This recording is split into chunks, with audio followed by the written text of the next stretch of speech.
You're not powerful. You're just afraid. Lee Jae-sung froze. No one spoke to him like that. Not his advisors. Not rival gang leaders. Not even the prosecutors who had tried for years to bring him down. He was the head of Seoul's Baekdu syndicate, the man they called the Ice King, the Mafia boss who had rejected every arrangement, every deal, every compromise for 5 straight years. 47 arranged marriages? Rejected.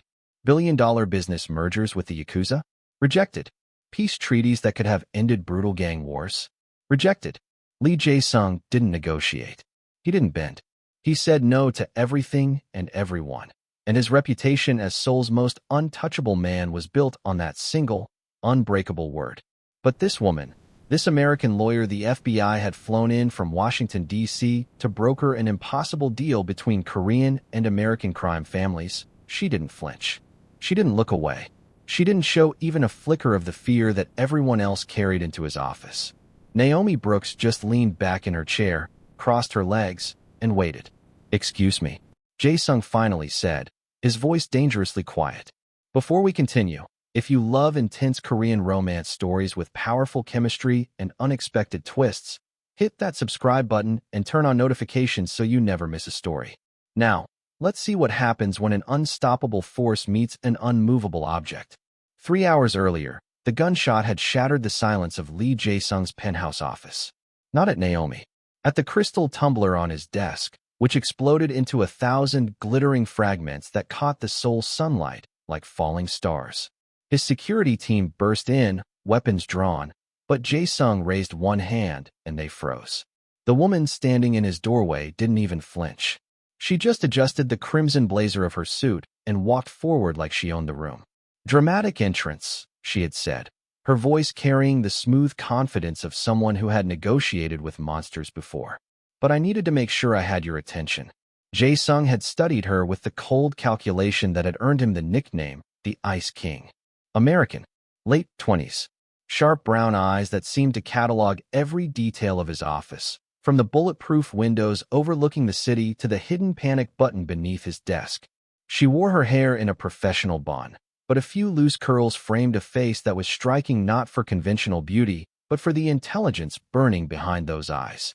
"You have 60 seconds before I have you arrested for destruction of property and breaking into a private office," Jae-sung had said, his voice as flat and cold as winter ice. 59. 58. She had sat down in the chair across from his desk without being invited, crossed her legs, and pulled out a file folder. "My name is Naomi Brooks. I'm an international lawyer specializing in organized crime negotiations. The FBI flew me in from Washington, D.C. because they believe I'm the only person who can broker a peace deal between your organization and the American syndicate currently planning to invade your territory." 50. 49. I have a 100% success rate. 23 impossible negotiations. 23 successes. 40. 39. But I'm not here to negotiate with you, Mr. Lee. That had made him pause. His counting stopped. "Then why are you here?" And that's when she had said it. Those words that now hung in the air between them like smoke from a fired gun. Naomi didn't rush to fill the silence. She had learned long ago that silence was a weapon, and the people who couldn't tolerate it were the ones most afraid of what it might reveal. She watched Lee Jae-sung's face, saw the micro-expressions flash across it before he could lock them down.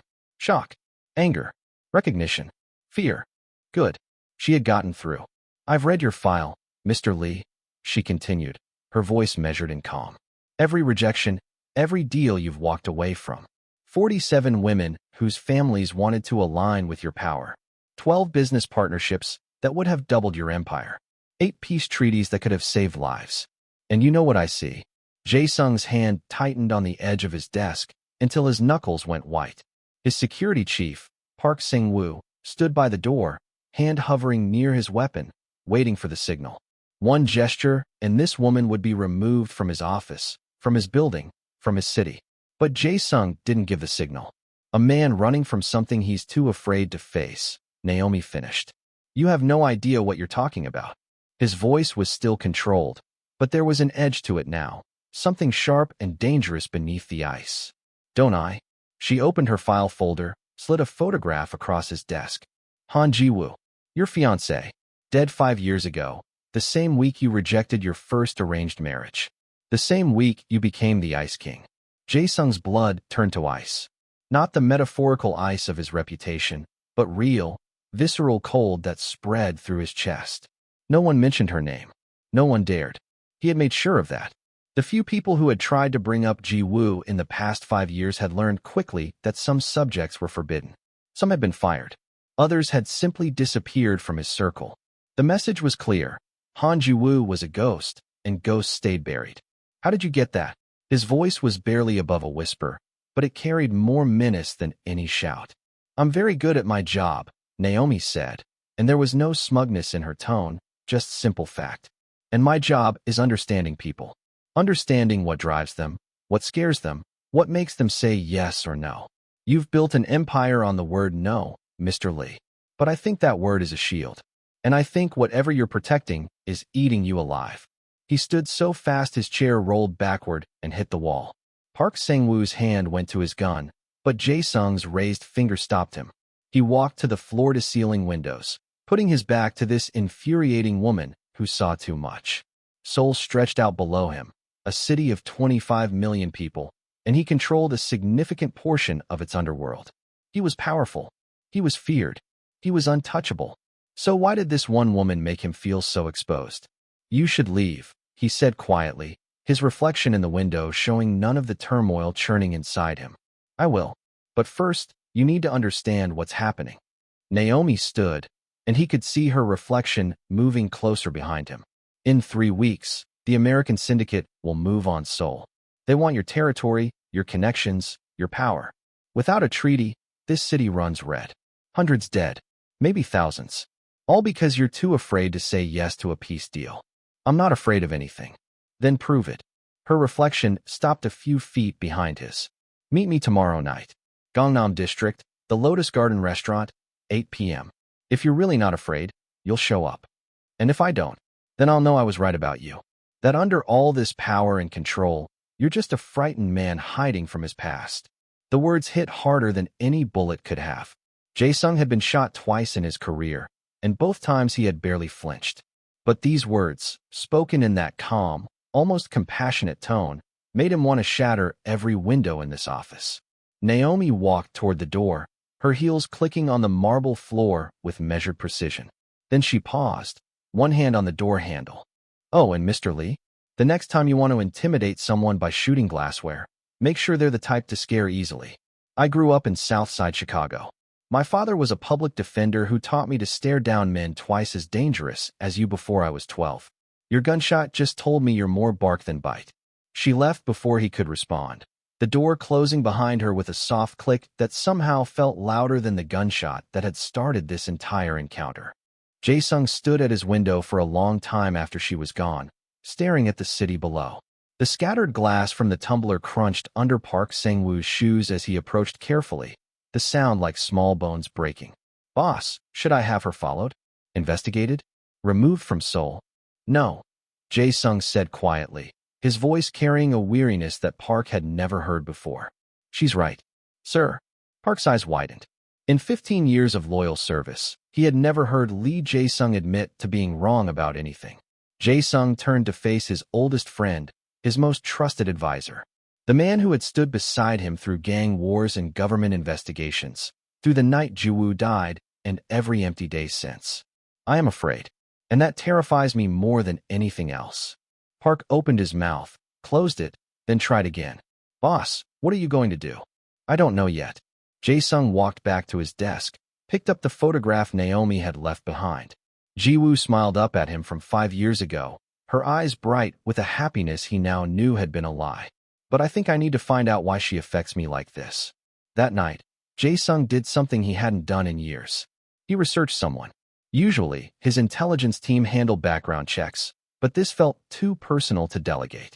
He sat in his private study, surrounded by monitors, and pulled up everything he could find on Naomi Brooks.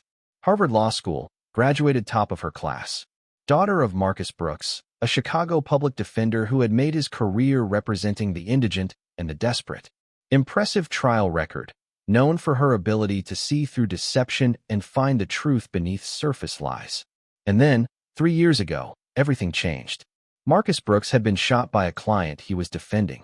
The client, a gang member named Devin Taylor, claimed self-defense during a confrontation in the courthouse lobby. With Marcus dead and no other witnesses, Taylor walked free on a technicality. Naomi had been there. She had watched her father bleed out on the marble floor. The case file showed she had almost quit law entirely. 6 months of leave, during which she disappeared from public record. When she returned, she was different. Harder. More focused. She left the public defender's office and joined a private firm specializing in international criminal negotiations. Her success rate was, as she claimed, perfect. But Jae-sung saw what others might miss. Every case she took involved bringing violent men to justice, forcing them to face consequences they thought they could escape. She wasn't just negotiating peace treaties. She was making monsters answer for their crimes, just like he was a monster who had never answered for his. She understands loss, Jae-sung murmured to himself, staring at a photograph of Naomi and her father at her law school graduation. Marcus Brooks had his arm around his daughter, both of them laughing at something off camera. The kind of pure, uncomplicated joy that Jae-sung had felt only once in his life, with Ji-woo, before everything turned to ash. She understands fear. The next evening, Jae-sung told himself 17 times that he wasn't going to the Lotus Garden. He had work to do, a shipment to oversee, territory disputes to manage. He didn't have time to indulge some American lawyer's psychological games. At 7:45, he was in his car, Park Sang-woo driving through Gangnam's neon-lit streets.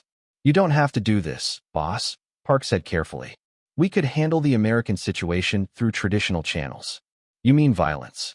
"I mean strength. The language our world understands." Jae-sung looked out the window at Seoul passing by, all glass and steel and endless movement. "Maybe I'm tired of that language. Maybe I want to learn a new one." The Lotus Garden was a traditional Korean restaurant tucked away on a quiet side street, the kind of place that catered to people who valued privacy over flash. Jae-sung had chosen it for secret meetings before, appreciated the discreet private rooms and the staff who knew not to ask questions. Naomi was already there when he arrived, seated in a private room that overlooked a small Zen garden. She wore a black dress this time, simpler than the crimson suit, but somehow more devastating. She was drinking soju, the small glass looking almost delicate in her hands. "I wasn't sure you'd come," she said, not standing as he entered. "I came to tell you that you wasted your time. I don't do deals." "Then why are you sitting down?" He paused, halfway to the chair across from her, and realized she was right. His body had made the decision before his mind caught up. He sat, and Park Sang-woo took position by the door, silent and watchful. A server appeared with another glass and filled it with soju. Naomi raised her glass in a toast. "To honesty," she said. "To wasted time," he countered, but he drank anyway. The soju burned going down, familiar and grounding. They sat in silence for a moment, the Zen garden visible through the window, rocks and sand arranged in patterns that suggested order and chaos.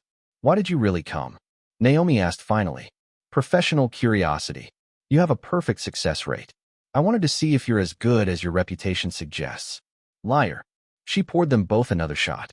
"You came because no one has challenged you in 5 years, and part of you is desperate to feel something other than ice. You think you know me after one conversation? I think I recognize you. We're the same, you and I." She leaned back, and the light from the garden caught her face, highlighting the intelligence in her eyes. "We both lost someone we loved. We both blamed ourselves. We both built walls so high that we convinced ourselves we were protecting ourselves, when really we were just dying slowly." Jae-sung's jaw tightened. "You don't know anything about Ji-woo. I know she betrayed you. I know she used your love as a weapon. I know she got people killed, including someone you cared about deeply." Naomi's voice was gentle, which somehow made it worse. "Your younger brother, Lee Min-ho. He was 23 when he died in the attack she orchestrated." The room felt too small suddenly, too hot despite the air conditioning. "How do you?"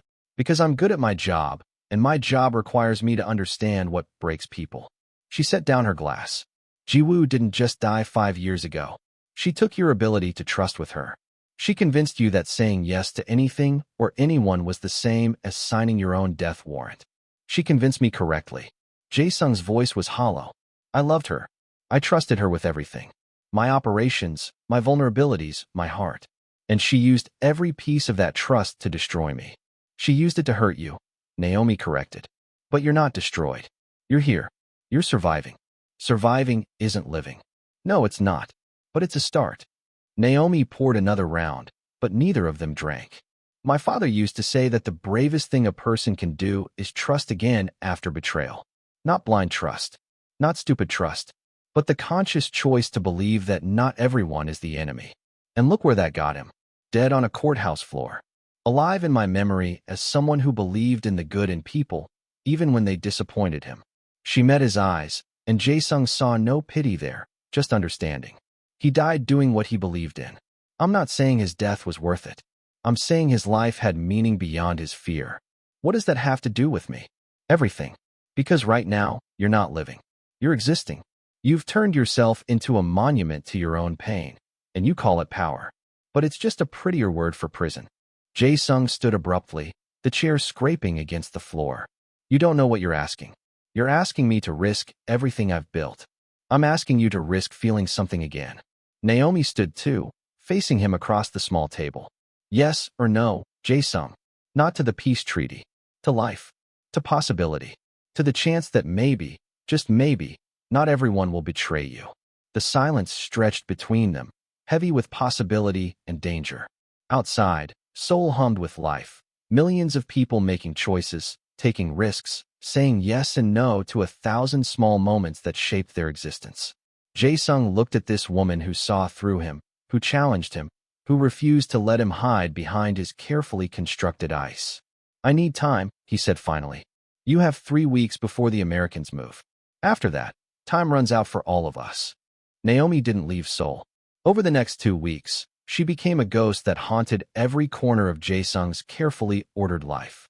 Not threatening, not pushy, just there, watching, challenging, refusing to let him retreat back into his ice.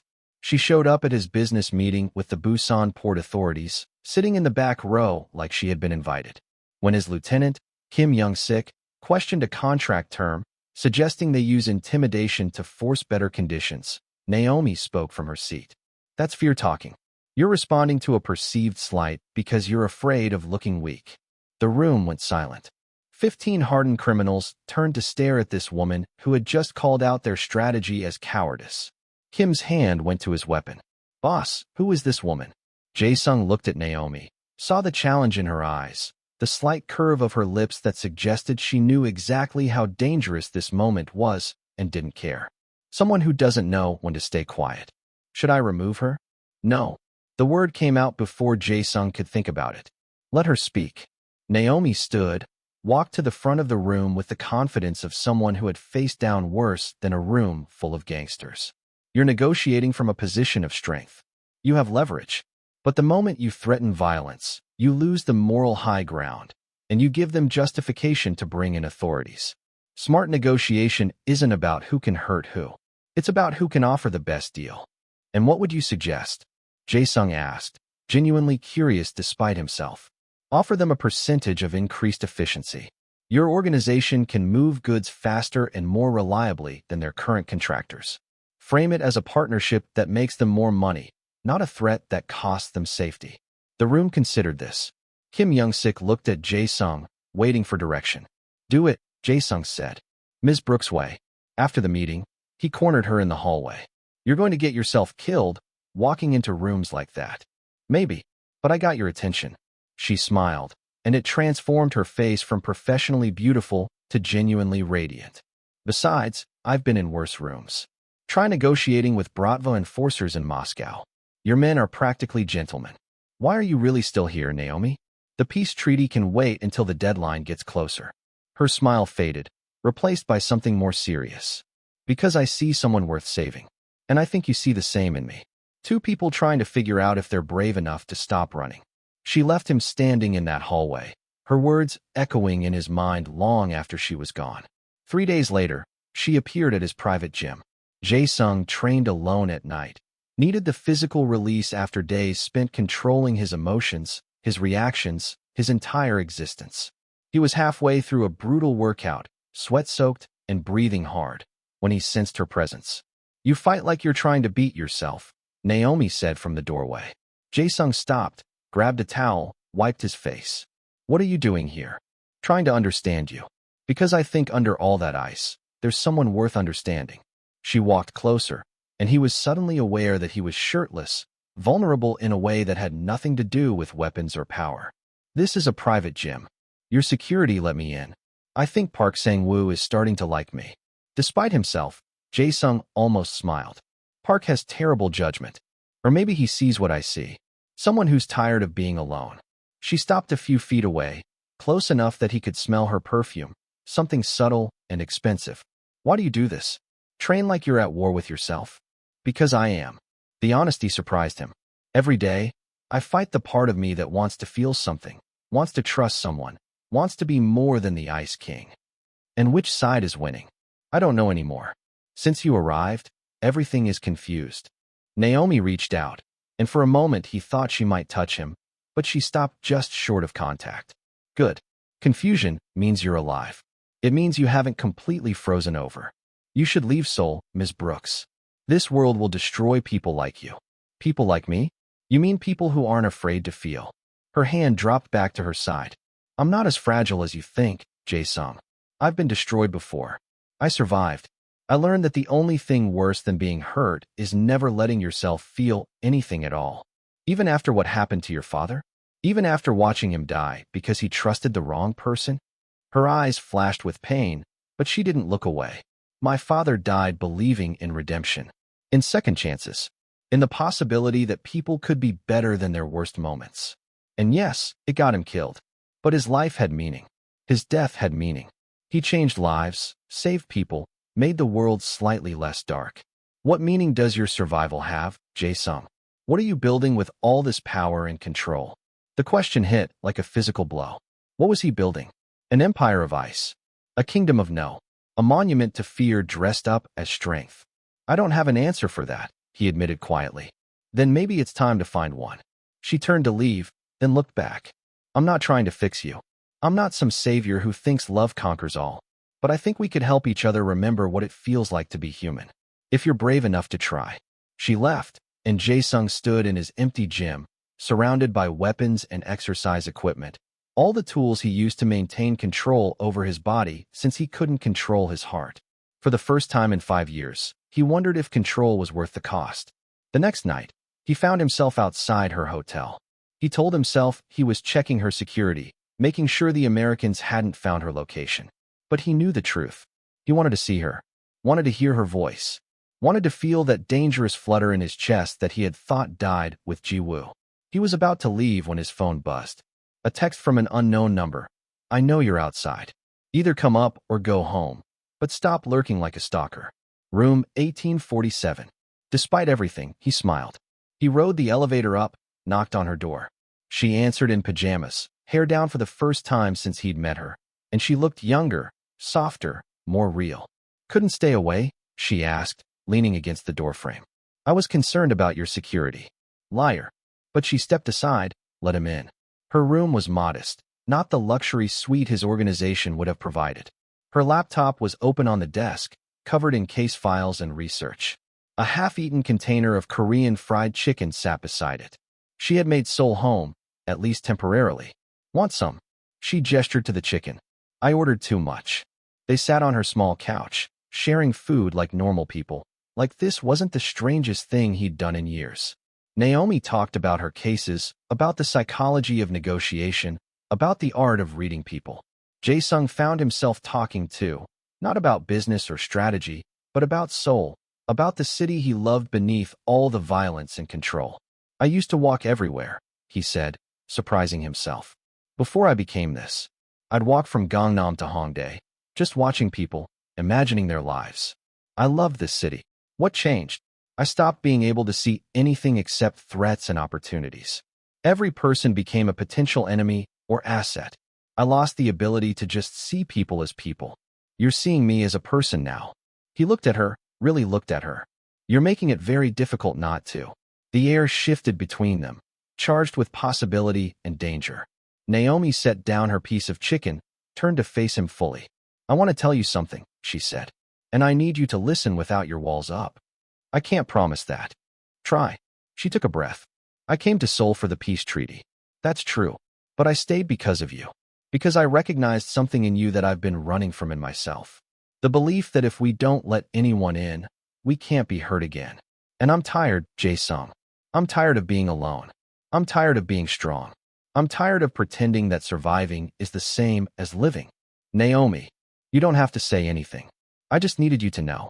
Whatever happens with the peace treaty, whatever happens with the Americans, I'm here because I chose to be.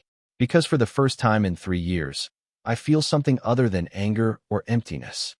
Jae-sung reached out, his hand shaking slightly, and touched her face. She didn't pull away. Her skin was warm under his fingers, soft, real. I don't know how to do this, he whispered. I don't know how to let someone in without being terrified they'll destroy me. Neither do I. But maybe we could figure it out together. He kissed her then, closing the distance between them with a desperation that surprised them both. It wasn't gentle. It wasn't careful. It was 5 years of ice melting all at once, pouring out of him in a wave of heat and need and terrifying vulnerability. Naomi kissed him back with equal intensity, her hands tangling in his hair, pulling him closer like she was afraid he might disappear. When they finally broke apart, both breathing hard, Jae-sung pressed his forehead against hers. This is a mistake. Probably. You're leaving when this is over. Back to Washington, back to your life. Maybe. Or maybe I'll find a reason to stay. She pulled back enough to look at him. Stop thinking about all the ways this could go wrong. For once in 5 years, just feel something without analyzing it to death. He stayed that night, and they talked until dawn broke over Seoul. Not about business or treaties or the violence that was coming. About everything else. Childhoods and dreams and the people they had been before loss carved them into sharper, harder versions of themselves.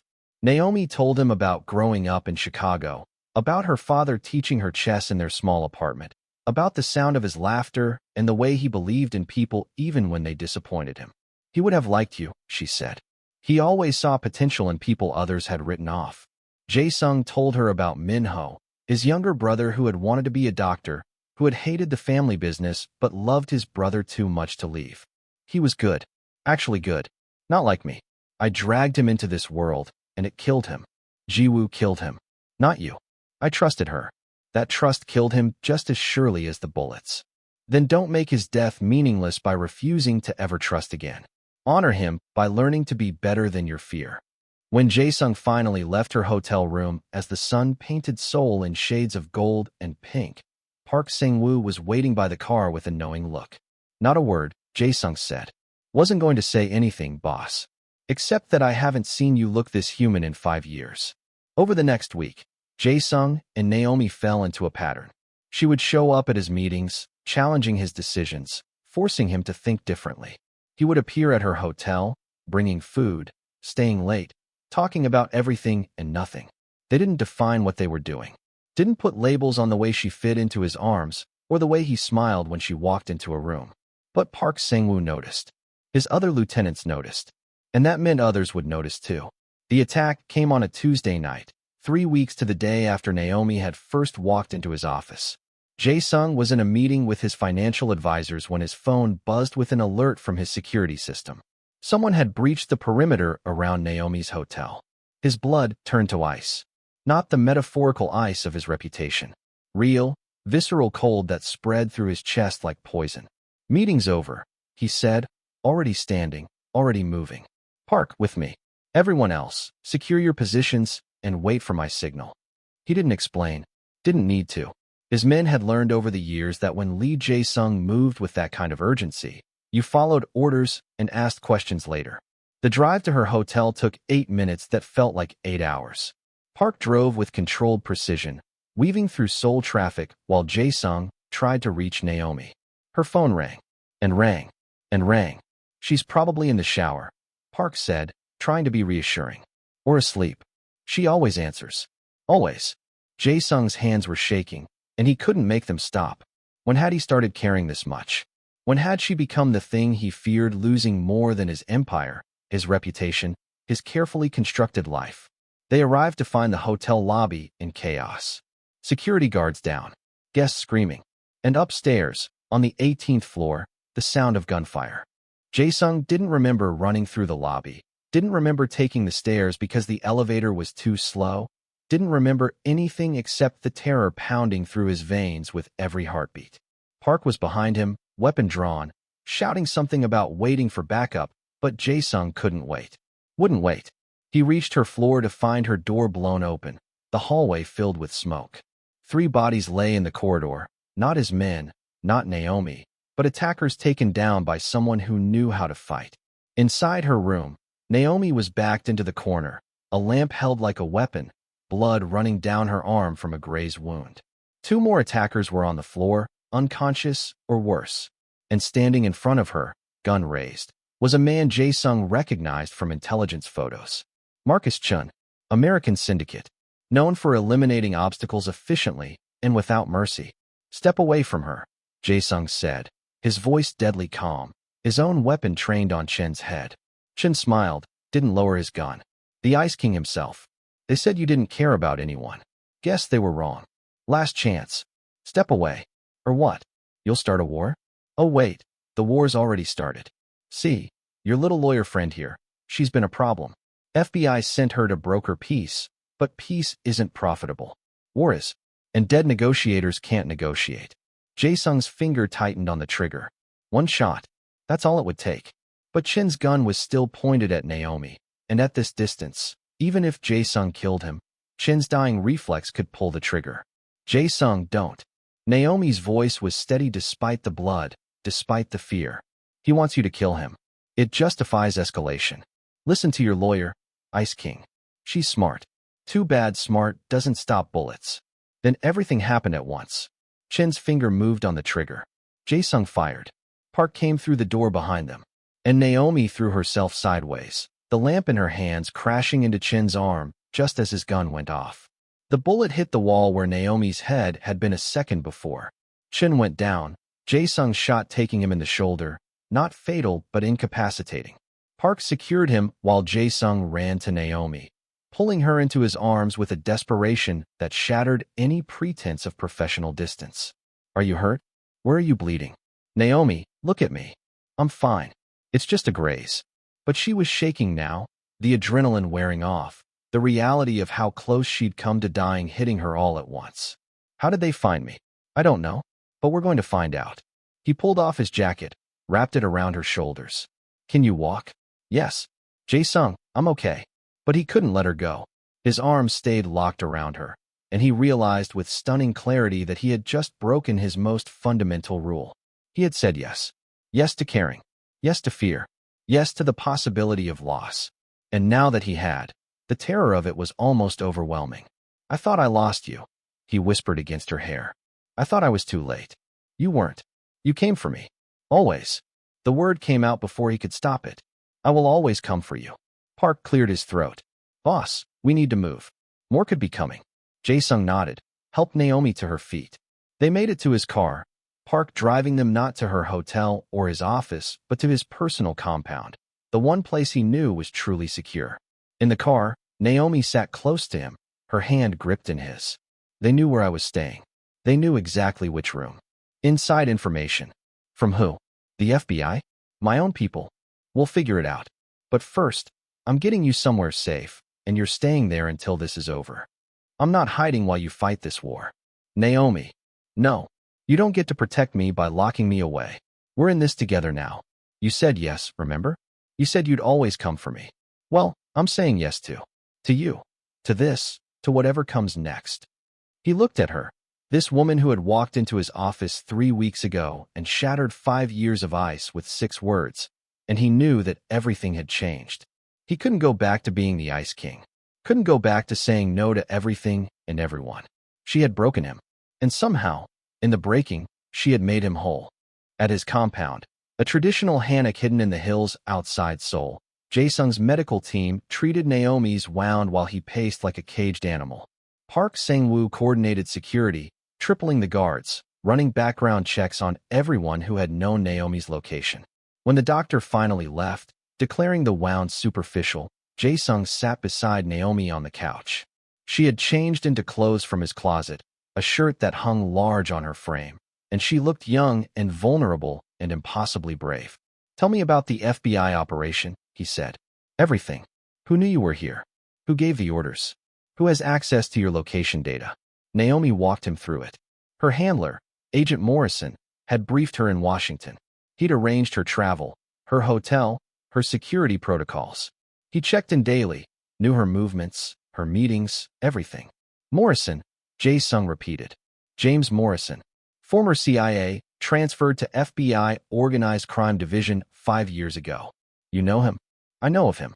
He has a reputation for aggressive tactics, gets results, but leaves a lot of bodies in his wake.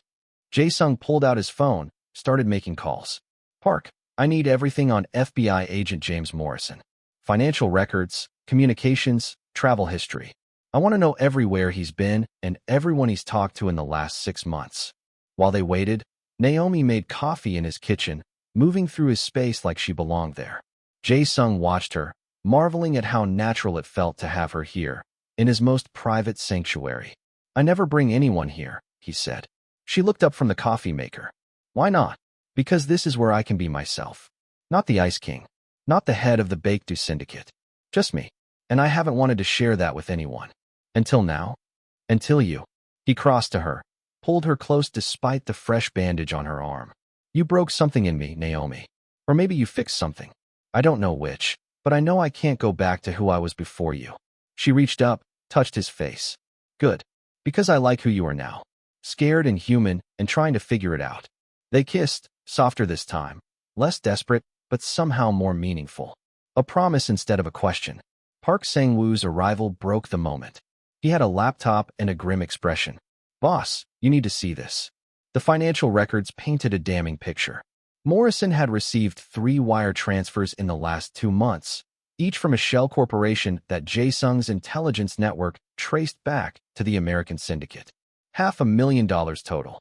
He's been bought, Naomi said, her voice hollow. My own handler. He sent me here knowing I'd fail, knowing I'd die. But it was worse than that. The communications logs showed Morrison had been coordinating with both the American Syndicate and a rival Korean gang. He wasn't trying to prevent a war. He was orchestrating it. The plan is brilliant in its brutality, Park explained, pulling up a map of Seoul marked with strategic locations. Let the Korean and American syndicates go to war. Both sides take heavy casualties, leadership decimated. Then Morrison brings in FBI resources, claims jurisdiction over international organized crime, and installs his own people to control what's left. Using my peace treaty as cover, Naomi said bitterly. If I succeed, he can claim FBI credit for the negotiation. If I fail, or if I die, it justifies federal intervention. Either way, he wins. Except he didn't count on you actually getting through to me, Jae-sung said. He thought I'd reject you like everyone else. He didn't know about the Ice King's weakness. What weakness? Naomi smiled sadly. Your heart. Under all that ice, you're the most feeling person I've ever met. You just hide it really well. Jae-sung looked at the evidence, his mind racing through scenarios and strategies. Morrison had to be stopped. But how? Going to Morrison's superiors meant admitting his own criminal activities. Going to war with the FBI meant bringing down the full weight of the federal government. We expose him, Naomi said, reading his thoughts. I gather evidence, send it to his supervisor at FBI headquarters. Morrison gets arrested, the conspiracy falls apart, and the war never happens. They'll burn you for this. Your career, your reputation, everything. I know. She met his eyes steadily. But it's the right thing to do. And maybe I'm tired of playing it safe. Maybe I want to be brave like my father, even if it costs me everything. Naomi, you don't have to. Yes, I do. Because this is who I am. This is who my father raised me to be. Someone who stands up to corrupt power, even when it's dangerous. She took his hand. Besides, I have a really good reason to stay in Seoul now. A reason worth rebuilding my life for. Over the next 24 hours, they worked together. Naomi used her FBI access to download communications logs, financial records, everything that would prove Morrison's conspiracy. Jae-sung provided additional intelligence from his own network, showing the connections between Morrison and the criminal organizations. It was dangerous work.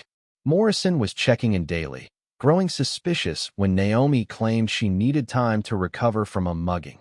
They had maybe 48 hours before he realized what they were doing.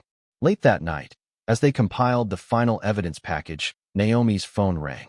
Morrison, you have to answer, Jae-sung said. Act normal. Naomi took a breath, put on her professional voice, and answered. Morrison, I was just about to call you. Really? Because I've been trying to reach you for 6 hours, and you've been radio silent. I told you I was mugged. I needed to get medical attention and find a secure location. Strange, because my sources tell me you're at a compound outside Seoul owned by Lee Jae-sung himself. Care to explain that? The blood drained from Naomi's face. Your sources are wrong. Don't lie to me, Brooks. What are you playing at? Have you gone native? Has the Ice King gotten to you? Jae-sung was already moving, signaling to Park, mobilizing security. If Morrison knew where they were, he'd be moving assets into position right now. Listen to me carefully. Morrison continued, his voice cold. You have 2 choices. Walk away from Lee right now, or I classify you as a compromised asset and authorize your elimination. You have 1 hour to decide. The call ended. Naomi looked at Jae-sung, at this man who had let her in past all his defenses, who had said yes to her when he'd said no to everyone else for 5 years. He's coming for both of us. I know. Park, status report. Satellite imagery shows 3 vehicles approaching from different directions. Estimated arrival in 45 minutes. They're not trying to hide it, boss. This is a direct assault. How many men do we have here? 20. Well-trained, well-armed. But if Morrison's bringing FBI resources plus syndicate backup, we could be looking at 50, 60 hostiles. Naomi grabbed her laptop. I'm sending the evidence package now. To Morrison's supervisor, to the inspector general, to every oversight body I can think of. If we're going down, he's going down with us. You're not going down, Jae-sung said firmly. Park, get her out of here. Use the escape tunnel, take her to the safe house in Busan. I'm not leaving you. Naomi. No. She grabbed his arm, forced him to look at her. I'm not leaving. I'm not running while you fight my battle. We're in this together, remember? You said yes. I said yes. That means we face this together. If you stay, you could die. If I leave, I'll spend the rest of my life wondering if I could have saved you. I'd rather die fighting beside you than live safely without you. The words hung in the air between them, a declaration more powerful than any treaty, any negotiation, any carefully constructed deal. Jae-sung cupped her face in his hands. You're the bravest person I've ever met. I learned from the best. A father who believed in redemption, and a man who learned to say yes even when it terrified him. Outside, the sound of approaching vehicles grew louder. Jae-sung's men took positions. Naomi's evidence uploaded with a final confirming beep. And in the center of it all, 2 people who had spent years building walls finally stood together, ready to face whatever came next. If we survive this, Jae-sung said, I'm going to ask you to stay in Seoul. Permanently. If we survive this, Naomi replied, I'm going to say yes. Then the first shots rang out, and there was no more time for words. The compound erupted into chaos. Bullets shattered the traditional wooden lattice windows, ancient architecture meeting modern violence. Jae-sung pulled Naomi behind cover as his men returned fire, the night illuminated by muzzle flashes and the orange glow of flames from a burning vehicle outside. How many? Jae-sung shouted to Park over the gunfire. At least 40. They brought serious firepower, boss. FBI tactical gear mixed with syndicate muscle. Morrison's not holding back. Naomi worked her phone frantically, sending follow-up messages to every law enforcement contact she had. Morrison's supervisor is responding. She's saying she's reviewing the evidence now. But she's in Washington. Even if she believes us, help is hours away. Then we hold them off for hours. Jae-sung checked his weapon, his face set in grim determination. But Naomi saw something different in his eyes now. Not the cold calculation of the Ice King. Fear. Human, real fear for her safety. The attack intensified. Morrison's voice boomed through a megaphone from outside. Lee Jae-sung, you have nowhere to go. Surrender the woman and yourself, and I'll make this quick. He's not with the FBI right now, Naomi realized. If he was operating officially, he'd be demanding surrender, reading rights, following protocol. This is personal. This is him trying to cover up his conspiracy before my evidence destroys him. Jae-sung moved to the broken window, weapon ready. Morrison, you're finished. The evidence is already uploaded. Your supervisor has everything. Silence. Then Morrison's voice again, but strained now, worried. You're bluffing. Am I? Check your secure email. Your supervisor's trying to reach you right now, but you're too busy committing murder to answer, aren't you? More silence. Naomi watched on her phone as Morrison's supervisor, Deputy Director Sarah Chun, sent urgent messages demanding Morrison's immediate contact. Then, a breakthrough. Chun was initiating emergency protocols, dispatching federal agents to investigate Morrison's location and activities. He's getting calls, one of Park's men reported, watching through a scope. Morrison's on his phone. He looks panicked. The gunfire slowed, then stopped. Tense silence filled the compound. Jae-sung kept his weapon trained on the entrance, but his other hand found Naomi's, gripped it tight. "Whatever happens," he whispered, "I want you to know that you changed me. You made me human again. Nothing's happening. We're both walking out of here." But her voice shook. Morrison's voice came again, but different now. Desperate. "Brooks, I know you can hear me. We can make a deal. You give me the evidence. I disappear. Everyone walks away." Naomi stood, despite Jae-sung's protest, and moved to where Morrison could see her. "The evidence is already with your supervisor, Morrison. It's over. You can surrender now and face justice. Or you can keep fighting and add more charges to your list. You destroyed my career. You destroyed everything. No, you destroyed yourself the moment you took that first bribe. You became the very thing you were supposed to fight." Sirens wailed in the distance. Korean National Police, alerted by Naomi's contacts, arriving in force. Morrison had seconds to decide. He could fight law enforcement from 2 countries, or he could surrender. The choice was made for him when his own men started dropping weapons, hands raised. Career criminals knew when the game was over, and with FBI internal affairs investigating and Korean police surrounding them, there was no winning scenario. Morrison emerged last, hands up, his face twisted with rage and defeat. "This isn't over, Brooks. You think you can just walk away? You compromised yourself. You slept with a criminal. Your career is done too." Naomi walked out of the compound, Jae-sung beside her, and faced her former handler. "You're right. My FBI career is over. But unlike you, I can sleep at night knowing I did the right thing. Can you say the same?" Morrison was arrested along with 23 of his co-conspirators. The remaining attackers fled or surrendered. And as dawn broke over Seoul, painting the sky in shades of pink and gold, Jae-sung and Naomi stood among the ruins of his compound, alive and together. Park Sang-woo approached, looking exhausted but relieved. "Boss, Korean authorities want a statement. FBI is sending investigators from Washington. This is going to be complicated. I know, but we'll handle it." Jae-sung looked at Naomi. Together. 6 months later, Seoul had transformed for both of them. Lee Jae-sung stood in his new office, president of Baekdu Security Consulting, a legitimate private security firm built from the ashes of his criminal empire. It hadn't been easy. He'd had to make deals with prosecutors, provide information on rival organizations, accept restrictions and oversight. But he was free. Actually free, not just powerful. Naomi worked down the hall, having established an international law practice specializing in corporate security and risk management. She'd lost her FBI position as predicted, but gained something more valuable. Purpose, partnership, peace. That evening, they met at the Lotus Garden, the restaurant where everything had changed. The same private room, the same view of the Zen garden. But everything was different now. "The Seoul Times called today," Naomi said, sipping soju. "They want to interview me about Morrison's trial. He's looking at 20 years. Are you going to do it?" "Maybe. I want people to know that corruption can be fought. That sometimes the right thing to do is the hardest thing to do." Jae-sung reached across the table, took her hand. "I have something to ask you. If this is about the merger proposal from that Tokyo firm, I already said we should take the meeting. It's not about business." He pulled out a small box, set it on the table between them. 6 months ago, you walked into my office and called me afraid. You were right. I was terrified of feeling, of trusting, of saying yes to anything real. But you taught me that being afraid doesn't make you weak. Letting fear control you does."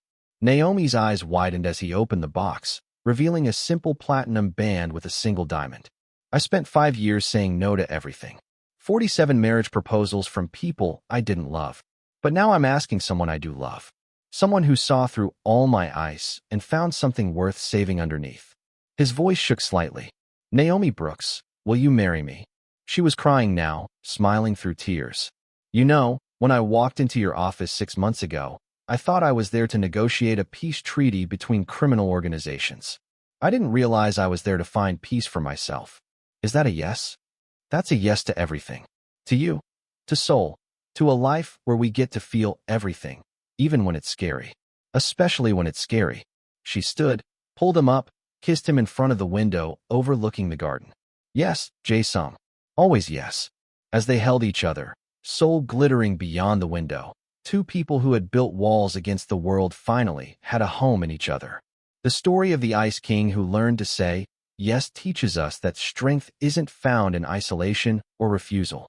True courage comes from allowing yourself to be vulnerable, from trusting again after betrayal, from choosing to feel everything rather than nothing at all. Fear is a prison we build ourselves, but love, real love built on honesty and mutual respect, is the key that sets us free. Sometimes the bravest thing we can do is open our hearts, even when we're terrified of being hurt. Because a life protected from all pain is also a life protected from all joy. Thank you for joining us on this journey through Seoul's shadows to its light, through ice to warmth, through fear to love. May you find the courage to say yes to the things and people that truly matter, even when it scares you. Subscribe for more stories that remind us why being human, with all its risks and rewards, is always worth it.